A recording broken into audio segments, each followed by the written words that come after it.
Olá a todos os meus alunos da microbiologia. Nessa videoaula de hoje nós vamos continuar falando sobre bactérias e arqueobactérias. Na aula passada nós vimos alguns conceitos, né?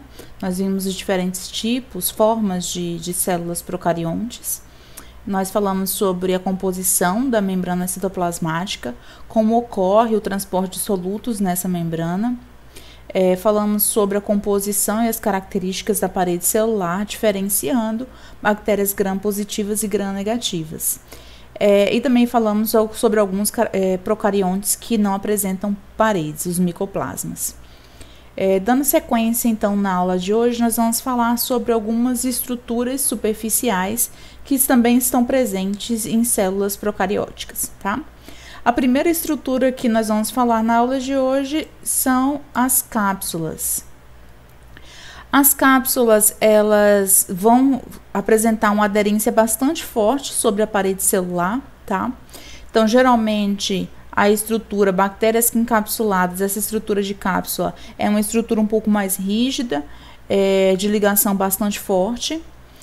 Uma estrutura similar, digamos assim, no sentido de posição, né, de aderência, seria a camada limosa. A camada limosa seria uma camada de polissacarídeos, como se fosse uma gosma que a bactéria ela secreta em volta da sua parede, tá? Essa ligação com a parede celular já é uma ligação um pouco mais fraca. Tanto a cápsula quanto a camada limosa, elas permitem a aderência das células a uma determinada superfície, tá?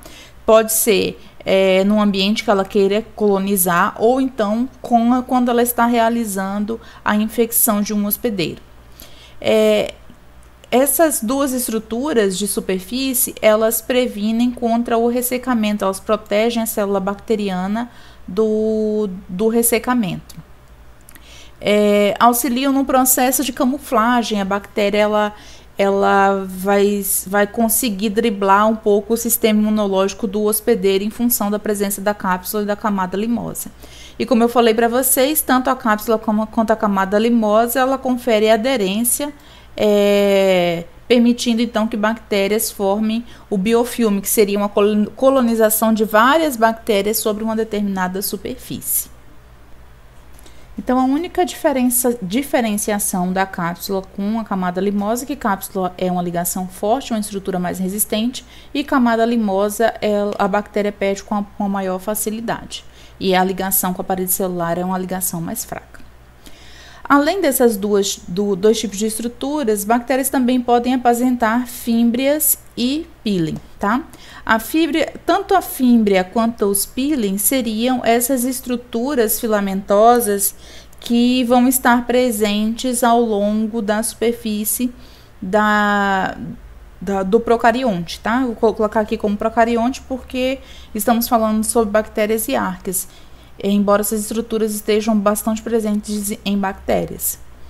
Então, no caso da fímbria, ela se apresenta muito mais numerosa, tá? Em tamanho menor, tamanho reduzido, não é um tamanho tão alongado.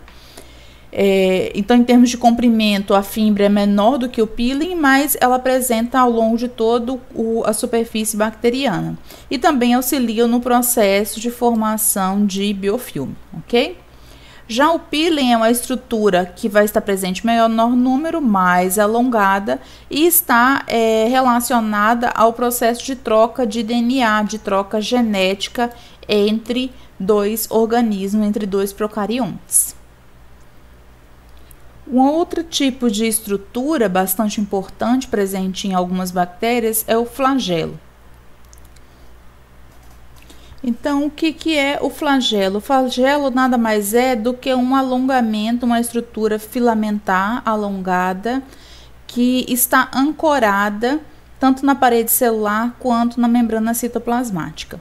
Essencialmente, aqui esse comprimento, essa estrutura mais alongada, ela é composta essencialmente pela flagelina. Então, seria um polímero formado à base de flagelina. Além dessa estrutura filamentosa, várias proteínas compõem o flagelo e são responsáveis pelo processo de ancoragem, tá? Então, aqui nessa exemplificação, a gente tem uma exemplificação de uma bactéria gram-negativa, em que há a presença aqui nessa estrutura azul mais clara da membrana externa. Aqui o espaço periplasmático, né? E aqui a membrana interna. Então, a gente tem aqui alguns anéis de ancoragem, né? O anel C, e temos aqui anel L, bainha, e anel P, que ficam aqui no espaço periplasmático. Essa estrutura, ela consegue realizar movimentos giratórios, permitindo então que a bactéria ela se movimente. Então, assim como uma hélice de barco que realiza movimentos circulares, o flagelo também realiza movimentos circulares, e no ambiente aquático, sobretudo, a movimentação desse meio, permitindo então a movimentação da bactéria. Então, o flagelo ele pode estar inserido apenas numa extremidade da bactéria, que seria um tipo polar. Bipolar, quando a bactéria apresenta a inserção de flagelo em duas extremidades, e bactérias consideradas peritríqueo, quando o flagelo ele está inserido ao longo da superfície bacteriana, tá? Então, em relação à inserção do flagelo, as bactérias podem ser monopolar, bipolar ou peritríquea. A presença do flagelo vai permitir, então, a locomoção bacteriana. No caso da locomoção natatória, obrigatoriamente a bactéria vai apresentar flagelo, e através da movimentação do flagelo, como eu falei para vocês, a bactéria consegue se movimentar de um local a outro no ambiente, num determinado ambiente. Já numa movimentação por motilidade ou por deslizamento, já é um movimento um pouco mais lento, em que a bactéria ela secreta no ambiente polissacarídeos. É como se ela liberasse um material elástico, gosmento aqui no meio externo, para que permitisse que ela deslizasse sobre uma superfície, tá? Então, a motilidade por deslizamento vai ser utilizado para superfícies e não ambientes aquáticos. Além dessa secreção de polissacarídeos, pode haver também a retração do pílen, tá? O pílen se movimentar, auxiliando então a essa movimentação da bactéria sobre uma superfície, tá?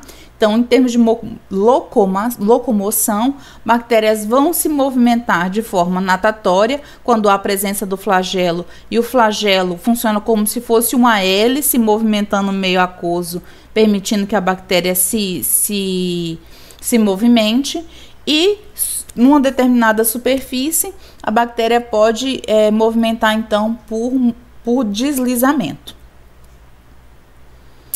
E o que faz com que uma bactéria, por qual motivo uma bactéria ela vai se movimentar de um local para o outro? Existem duas formas, dois motivos, digamos assim, duas formas de movimentação. Seria a quimiotaxia, quando o motivo da movimentação da bactéria é um motivo químico, e fototoxia é quando a motivação se dá pela presença da luz, tá? Vamos começar então por fototaxia.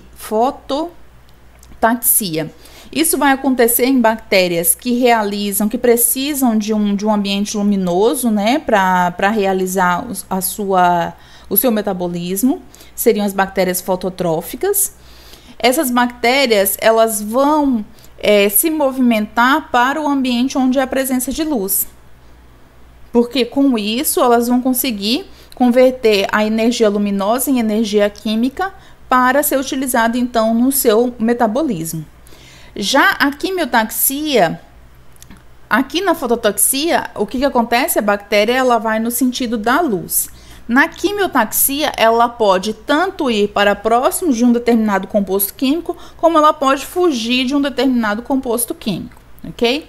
Quando eu tenho um composto químico repelente, um antibiótico, um agente de controle microbiano, as bactérias, ao identificar a presença desse agente repelente, elas vão se movimentar no sentido de se afastar do agente repelente. Uma outra forma de quimiotaxia é quando, num determinado ambiente, vamos supor que esse tubo que está sendo inserido nesse recipiente um pouco maior contém uma concentração maior de nutrientes, por exemplo. A tendência é que as bactérias elas se movimentem de forma natatória, se aproximando mais dos nutrientes, tá? Então, seria um processo de quimiotaxia. Em meios de cultura em que não há movimentação, você coloca o meio de cultura no recipiente, ele fica parado, as bactérias que são aerofílicas, ou seja, que necessitam de oxigênio para desenvolver o seu metabolismo, podem se acumular aqui na superfície onde há maior difusão de oxigênio. E já bactérias anaeróbicas, bactérias em que o oxigênio pode até prejudicar o seu crescimento, vão realizar uma movimentação mais para o fundo do recipiente, fugindo então do oxigênio, tá? Então, existem diversos tipos de quimiotaxia. Tem agentes repelentes, agentes de controle, antibióticos, as bactérias fogem do agente repelente. As bactérias elas podem se movimentar para chegar próximo de um nutriente. As bactérias elas podem se movimentar para chegar mais próximo de oxigênio, de ambientes que são mais oxigenadas. Bactérias que são aerofóbicas, que o oxigênio repele seu crescimento, elas vão se movimentar para se afastar do oxigênio. E há bactérias, por exemplo, que utilizam CO2 no seu metabolismo, elas também podem se movimentar no sentido de a procura de ambientes que apresentam maior concentração.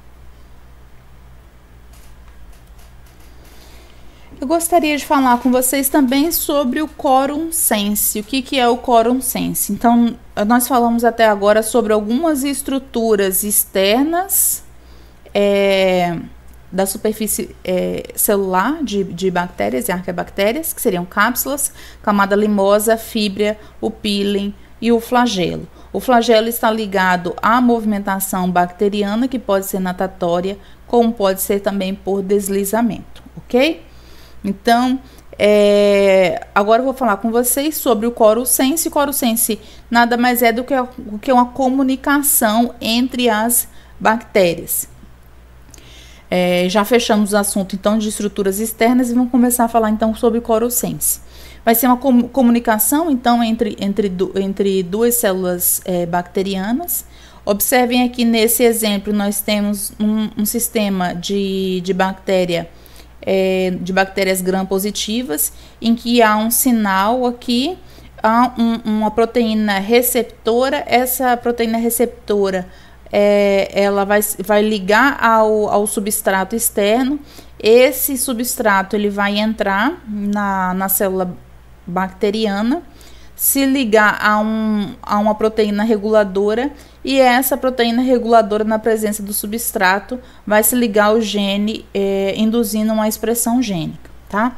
Isso ocorre, por exemplo, quando eu tenho muito alimento no ambiente. Então, se eu tenho uma glicose aqui, moléculas de glicose presente no meio externo, a presença da glicose vai induzir, então, a expressão de genes da via glicolítica, ok?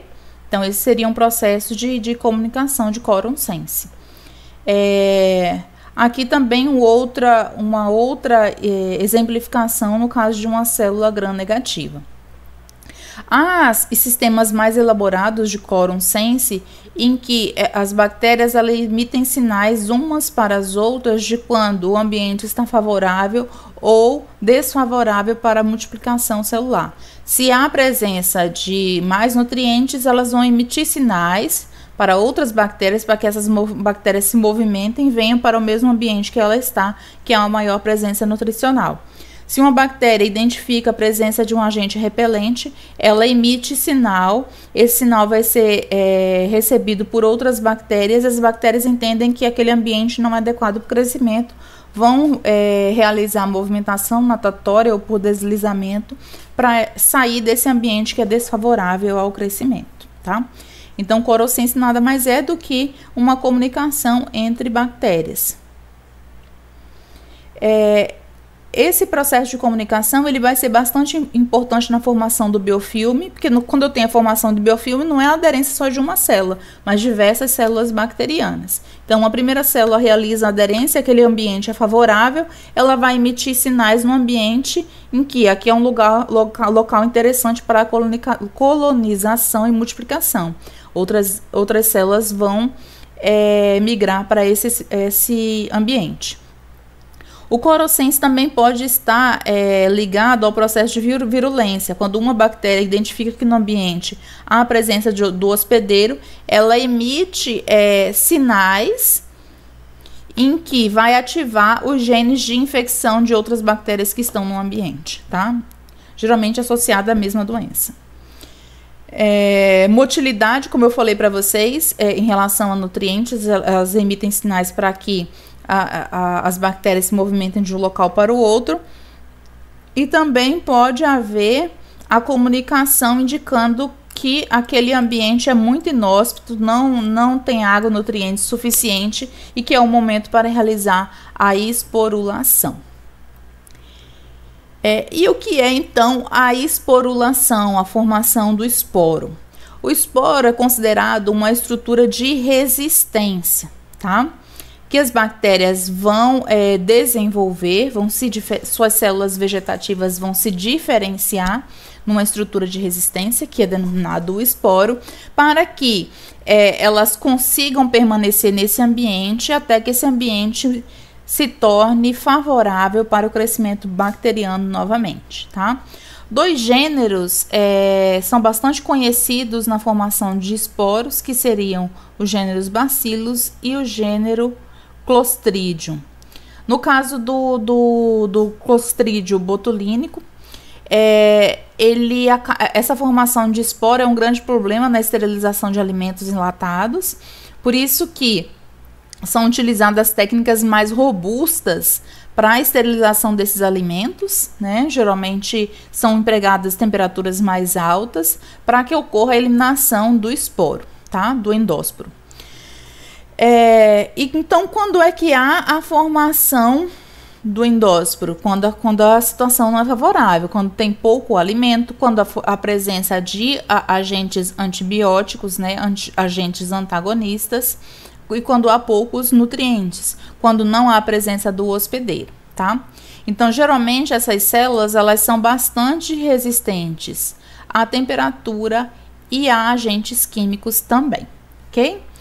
Nessa figura aqui é exemplificado o processo de formação de endósporos do Bacillus subtilis, tá? Que é utilizado na agricultura como uma bactéria indutora de crescimento em plantas. Então, aqui no ponto 1 do ciclo, nós temos uma célula vegetativa. Essa célula vegetativa, o DNA vai se alongar, um crescimento da célula, multiplicação do DNA. Uma cópia do DNA migra para uma extremidade da célula. Há uma formação, então, de uma membrana separando esse DNA que sofreu duplicação. Essa membrana recebe camadas mais espessas, ok? Há, então, a degradação do DNA da célula vegetativa. Aqui eu tenho uma célula já formada, o endósporo, com essas camadas extras de proteção, que são camadas bastante resistentes, e pode ser formado também uma cápsula ou então uma camada limosa protegendo esse material. Depois que o esporo está formado, pode haver então a lise celular liberando o esporo. Essa estrutura aqui, 11, já é o esporo formado. Esse esporo ele pode permanecer durante anos num determinado ambiente, pois ele está ali hibernando, não há metabolismo, tá? A gente tem que lembrar que no processo de formação de endósporo, o teor de água é muito baixo, praticamente não há atividade metabólica aqui nessa estrutura. E, além disso, há o armazenamento de energia para quando o ambiente for propício, né? Porque numa célula vegetativa ela está se nutrindo, absorvendo nutrientes do ambiente para que ela consiga realizar todo o seu metabolismo. No caso do endósporo, para ele conseguir germinar, ele tem que sobreviver, assim como uma semente, com a energia, com os nutrientes que estão presentes aqui no seu interior. Então, há um acúmulo de soluto aqui nessa pequena estrutura e também de compostos orgânicos para que posteriormente sejam oxidados, liberando energia. Aqui nessa foto a gente pode ver a microscopia. Aqui é uma célula vegetativa e aqui é uma célula que é a formação do endósporo, tá? Aqui nessa estrutura é o endósporo e aqui seria o resto da célula vegetativa que está dando origem ao endósporo. No futuro essa célula vai sofrer lise, né? Vai haver quebra da membrana e da parede celular, expondo o endósporo. Então, quando o ambiente está desfavorável, há a formação de endósporo por gêneros, sobretudo bacilos e clostridium. E quando o ambiente retorna volta a estar favorável, vai haver então a germinação do endósporo. E o que ocorre então nessas etapas de germinação do endósporo? Então, a primeira etapa é a etapa de ativação. Essa etapa ocorre quando o ambiente apresenta conteúdos de água mais adequados. Geralmente há um aquecimento brando, induzindo então a ativação desse endósporo e começa a haver então a sinalização gênica para o processo de germinação propriamente dito, tá? Então, aqui nesse processo de ativação, o endósporo já começa a perder sua resistência tanto a elevadas temperaturas ou baixas temperaturas, como também a agentes químicos. A próxima etapa, então, é a germinação, em que a completa perda de resistência ao calor, a absorção de água e de nutrientes. No processo de extrusão, já começa a retomada do metabolismo propriamente dito, tá? A formação de RNA, a formação de proteínas, absorção de água. E a célula, então, ela retoma o seu metabolismo normal. Ela não vai mais apresentar essa estrutura, ela vai voltar para a célula vegetativa. Nessa imagem aqui de microscopia, esses pontos mais circulares em azul mais escuro seriam os endósporos. E aqui, essas células mais alongadas seriam as células na fórmula bacilar, a fórmula vegetativa, tá? Então, essa imagem é a imagem de formação de endósporo do bacillus subtilis. E nessa figura aqui do lado, é uma foto de microscopia de transmissão, em que foi possível observar a formação de endósporo. Observe que o endósporo ele é bem mais denso devido à sua baixa umidade e ainda permanecendo aqui a célula vegetativa que vai sofrer desintegração. Então, falamos sobre membrana citoplasmática, falamos sobre parede celular, falamos sobre as estruturas da face externa, né? Das bactérias, e vamos falar então sobre as estruturas internas dos procariontes. Primeira estrutura, digamos assim, que nós vamos comentar é sobre o citoplasma. O citoplasma seria esse ambiente aquoso em que o material genético está imergido. A membrana citoplasmática ela vai proteger todo o citoplasma. Embora seja um ambiente aquoso, é um ambiente que contém uma quantidade elevada de soluto. Vai estar presente o material genético, sais aqui dissolvidos, restos metabólicos, nutrientes que foram absorvidos, ribossomos que realizam a tradução do DNA em proteínas. Então, o citossol geralmente apresenta uma concentração elevada de soluto, geralmente maior do que a concentração do meio externo. O material genético ele vai estar presente no interior do citossol. O DNA de bactéria, ele é um DNA circular, então ele não apresenta ponta, não é um DNA linear, como no caso dos eucariontes, tá? Então, ele vai ser um DNA circular. Esse DNA, ele pode estar relativamente condensado, formando aqui o nucleoide, mas lembrando que nucleoide não é núcleo de célula eucariota, tá? Nucleose nada mais é do que a condensação do DNA em células procariontes. Não há, nesse caso, membrana protegendo o material genético. Então, a gente não diz que há um núcleo organizado em células procariontes, tá? Células procariontes vão ser consideradas haploides. Geralmente, elas não apresentam a expressão gênica em pares de alelos, elas vão apresentar apenas um alelo para cada tipo de característica. E é claro que esse alelo ele pode estar presente em várias cópias no DNA, mas você não tem essa formação, essa expressão gênica na forma diploide, que você pode ter, por exemplo, no caso de organismos diploides heterozigotos, em que apresentam 2 alelos com a mesma característica. A bactéria não, vai apresentar um único tipo de alelo. Os genes, eles estão organizados no DNA de bactérias em ilhas de expressão, tá? Então, pegando aqui esse desenho como exemplo. Então, a gente tem aqui uma área de promoção, que é uma área em que geralmente a proteína a RNA polimerase se liga, tá? Logo depois da área de promoção, que não expressa proteína nenhuma, começa o primeiro gene que vai codificar uma proteína, a proteína número 1. Próximo a essa proteína 1 já vai estar o gene da proteína 2 e assim por diante. Então, lá na via glicolítica, a gente viu vocês viram em bioquímica, diversas proteínas que estão relacionadas, que atuam no processo de oxidação da glicose em piruvato. Não é uma proteína só, são diversas proteínas. No caso do cromossomo bacteriano, todas essas proteínas vão ser expressas por genes e vão estar alocadas em ilhas de expressão. Isso facilita porque eu só necessito de um sinal para expressão gênica de diversas proteínas de uma via metabólica.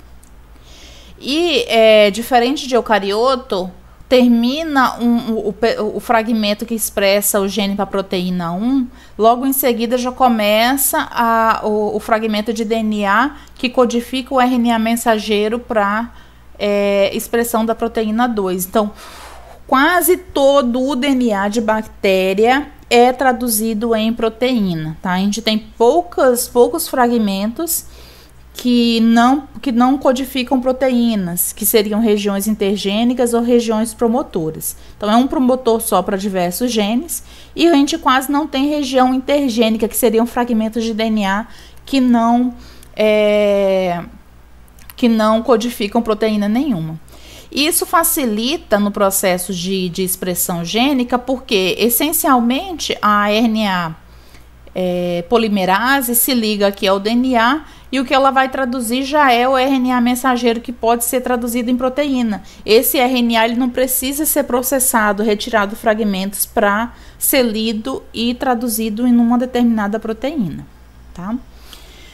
Além do cromossomo, né, do DNA cromossômico, bactérias também podem apresentar um fragmento de DNA denominado plasmídio, tá?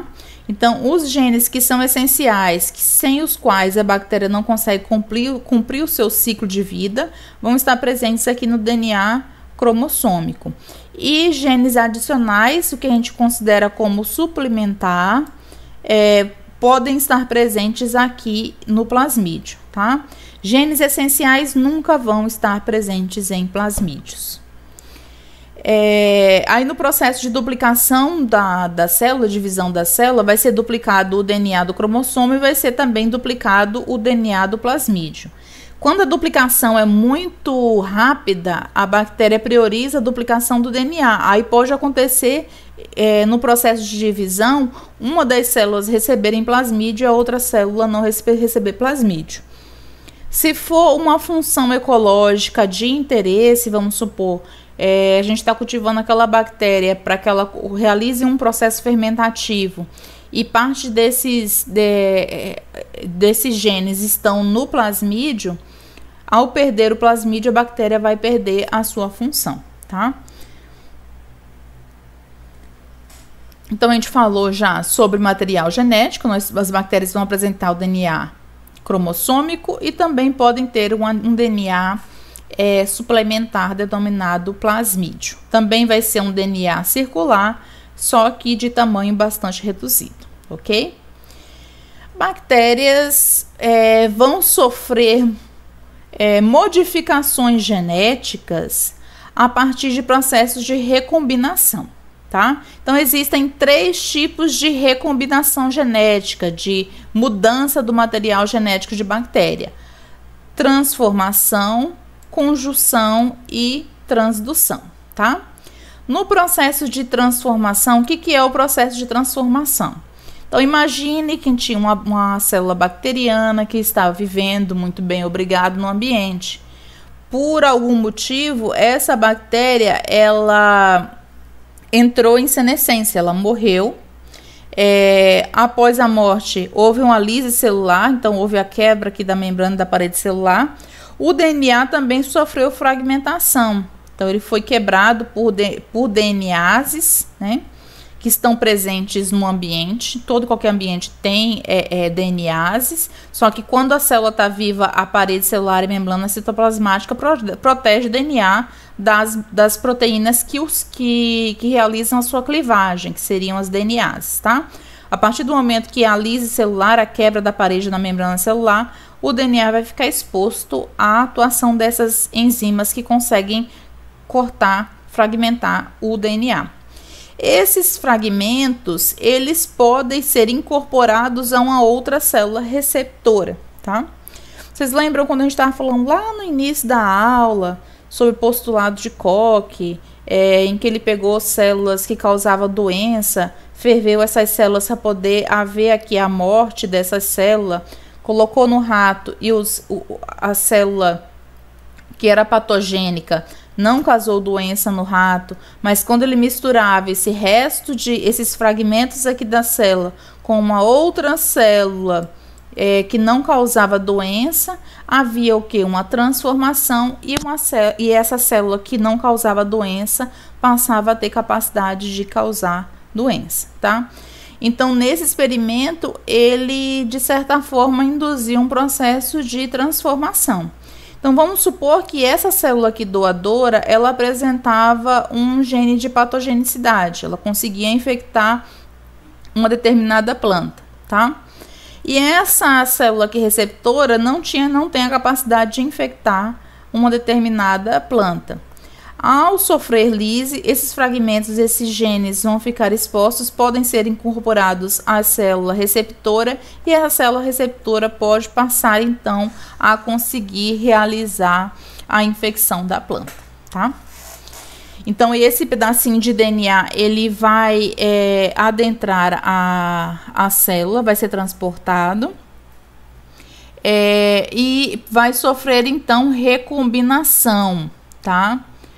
O que seria a recombinação? Quando esse DNA exógeno, que não era da célula, consegue se integrar ao cromossomo, tá? Uma vez ocorrendo a recombinação, a integração desse DNA ao cromossomo da célula, sempre que essa célula se dividir, esse fragmento vai sofrer duplicação junto com o DNA cromossômico e as novas células vão apresentar a característica, o gene que foi adquirido nesse processo de transformação, tá? Então, observe que houve uma recombinação do DNA. A bactéria apresentava o seu DNA original e houve, então, uma transformação, uma adição de um novo fragmento de DNA que estava livre no ambiente. Dessa forma, a gente pode observar que as bactérias, elas sofrem alterações genéticas com muita facilidade, porque em qualquer ambiente pode estar ocorrendo lise celular, liberação desse material genético, e esses genes que estão presentes no material genético pode ser incorporados a uma nova célula, sofrendo então transformação. Uma outra fórmula um pouco mais elaborada de recombinação do DNA de bactérias seria a conjugação. No processo de conjugação, A transferência do DNA da célula doadora para a célula receptora se dá geralmente pelo pili sexual, tá? Vocês lembram que eu falei para vocês que o peeling também estava associado a trocas genéticas, enquanto a fímbria está ligado à aderência e também a formação de biofilme. O peeling ele está ligado à movimentação, né, quando há o deslizamento, e também à troca de DNA. Então, nesse caso aqui da conjugação, o plasmídio está aqui presente na célula doadora.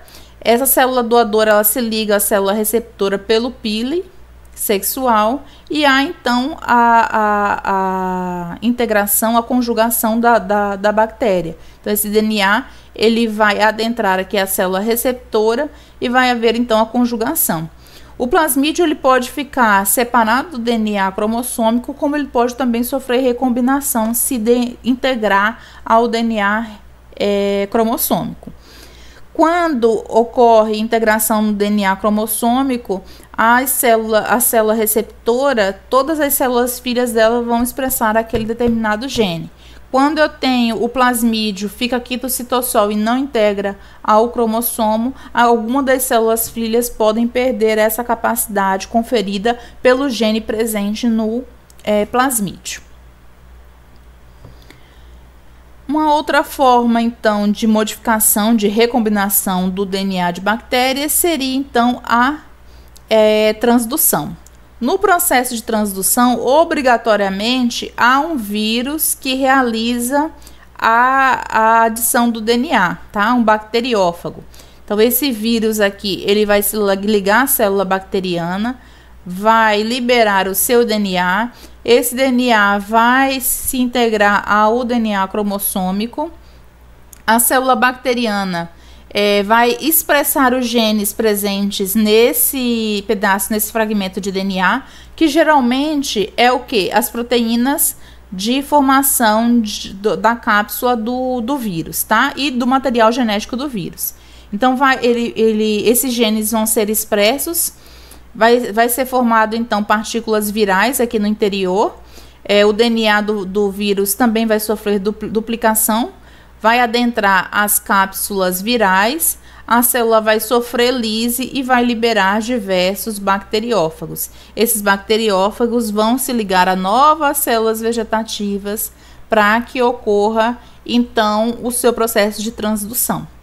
Então, o processo de transdução, obrigatoriamente, eu tenho a presença de um vírus inserindo o seu material genético, incorporando seu material genético na célula bacteriana. Com que objetivo? Com o objetivo de replicação da célula viral. A partir do momento que eu tenho integração do DNA do vírus na célula bacteriana, a célula bacteriana vai utilizar todo o seu aparato de proteínas, de nutrientes, para formar novas cápsulas de vírus, liberando no ambiente. E como é que ocorre, então, a duplicação do DNA em bactérias? Lembrando que o DNA é um DNA circular. Então, há as origens de replicação, né? Num determinado ponto, há a sinalização de nucleotídeos, indicando que ali é um ponto de partida para a replicação do DNA. Nesse fragmento, há, então, a desnaturação, a dupla fita, elas vão se desligarem, se soltarem, tá? A partir do momento que a liberação dessa bolha aqui, dessa forquilha de replicação, há a formação, então, de um novo DNA. A síntese do novo DNA sempre vai ser no sentido 5' 3'. Para que ocorra a síntese DNA 5' 3', é utilizado uma molécula cópia no sentido 3', 5', tá? Então, é a mesma coisa que vocês viram na bioquímica. Abriu a forquilha, essa fita aqui, 3', 5', vai ser realizada uma cópia de DNA contínua, sem formação de fragmentos. Ao passo que essa outra fita, que tem sentido 5', 3', ela vai ser duplicada em fragmentos. Então, abriu a forquilha, forma um fragmento, outro fragmento. À medida que vai abrindo essa forquilha, vão formando novos fragmentos, ok? Aqui é uma foto de exemplificação. A gente tem o DNA circular. Aqui é aberto a forquilha de duplicação, tá? Então, a gente tem aqui um pedaço formado pelo DNA parental com a fita de DNA nova. E aqui, esse outro fragmento também tem uma fita de DNA parental com uma nova fita. Então, é observada, então, a abertura dessa fita até que seja formadas, então, seja duplicado o DNA com uma cópia com um DNA, uma fita de DNA parental e uma fita nova, e o mesmo se repete aqui com esse outro cromossomo. A célula passa a ter 2 cromossomos, tá? Nessa lateral aqui a gente pode ver uma foto de microscopia em que foi observado essa formação aqui da forquilha e demonstrando como é o processo de duplicação de um DNA de procarionte, que é um DNA circular. Esse processo é um processo muito rápido, porque o DNA de procarionte ele é muito menor do que o DNA de eucarioto, e também porque facilita o processo em termos de ser um DNA circular. Gasta-se menos tempo com proteínas de ligação para integrar esse DNA, tá? Eu não vou ficar aqui falando mais detalhes sobre o processo de duplicação do DNA, porque vocês vão ter uma aula, dentro da aula prática, vai haver uma aula sobre crescimento microbiano, então vão ser abordados outros aspectos no processo de duplicação da célula bacteriana, tá? Falando então sobre transcrição e tradução do DNA. Como a célula de procarionte não apresenta membrana organizando o núcleo, obrigatoriamente, tanto a duplicação do DNA como a transcrição e a tradução vai ocorrer no citossol, tá? E o que é a transcrição? A transcrição é a tradução a polimerização de um RNA mensageiro a partir de uma das fitas do DNA do cromossomo, tá? Então, esse é o processo de transcrição. Essa fita de RNA mensageiro ela vai ser lida pelo ribossomo, e com auxílio de RNAs transportadores, a formação, então, de uma cadeia de proteína, tá? O ribossomo presente no citossol, no caso de células procariontes, ele é composto por 2 subunidades. Na subunidade maior, por um fragmento de RNA ribossomal 23S e um outro fragmento de RNA ribossomal 5S. E o fragmento menor está presente um fragmento de RNA ribossomal 16S, tá? É diferente de um ribossomo de células eucarióticas, em que a subunidade menor está presente um fragmento de RNA ribossomal 18S e no fragmento maior, um RNA ribossomal denominado 28S. Então, essas estruturas de ribossomos, desculpe, eu esqueci de falar para vocês, além desses fragmentos de DNA, essas subunidades são compostas por diversas proteínas, tá? Essas proteínas, elas são bastante semelhantes entre procariotos e eucariotos, ok? Então, essa estrutura, esse conglomerado de RNA ribossomal com proteínas vão formar, então, o ribossomo. O ribossomo, então, vai ser responsável pelo processo de tradução do RNA mensageiro em novas proteínas. Então, aqui está a estrutura de um ribossomo, o RNA mensageiro. O RNA transportador se liga aqui à trinca de RNA mensageiro. Geralmente, o transportador ele já vem carregado com um aminoácido. Na próxima trinca vai se ligar um outro RNA transportador com um aminoácido ligado a si. Esse aminoácido presente no RNA transportador vai ser transferido para o próximo RNA transportador. E nisso há a formação aqui do polipeptídeo para a formação da proteína, ok? Então, nesse daqui ele tinha um aminoácido, encosta o próximo RNA transportador com um aminoácido, a transferência ele fica com um cordão de 2 aminoácidos. Aí esse terceiro se ligou aqui, pegou os 2 aminoácidos anteriores, observem aqui o laranja, que era do primeiro aminoácido, do primeiro RNA transportador. Aqui o segundo aminoácido do segundo RNA transportador. E esse roxinho aqui é o aminoácido do terceiro RNA transportador. Então, cada RNA transportador vão se ligar a uma trinca do DNA, trazendo consigo um aminoácido que será adicionada à fita de polipeptídeos que irão formar a proteína, ok? Então, em relação à bactéria, é isso. Nessa aula nós vimos algumas estruturas externas, né? Cápsula, camada limosa, fímbria, pilo sexual, flagelo. Falamos sobre a importância do flagelo para a movimentação das bactérias, falamos por que as bactérias se movimentam de um ambiente para o outro, falamos sobre o interior de células procariontes, em que é observada a presença do citossol, a presença do ribossomo, em que ocorre a tradução do RNA mensageiro em proteínas, e falamos também do material genético, tanto o cromossomo quanto o plasmídio presente no citossol. E que esse material genético contém, então, as informações, né, os genes, que vão ser decodificados em RNA mensageiro. E o RNA mensageiro é decodificado numa fita de polissacarídeos, de polipeptídeos, formando, então, uma proteína. Até a próxima aula, então.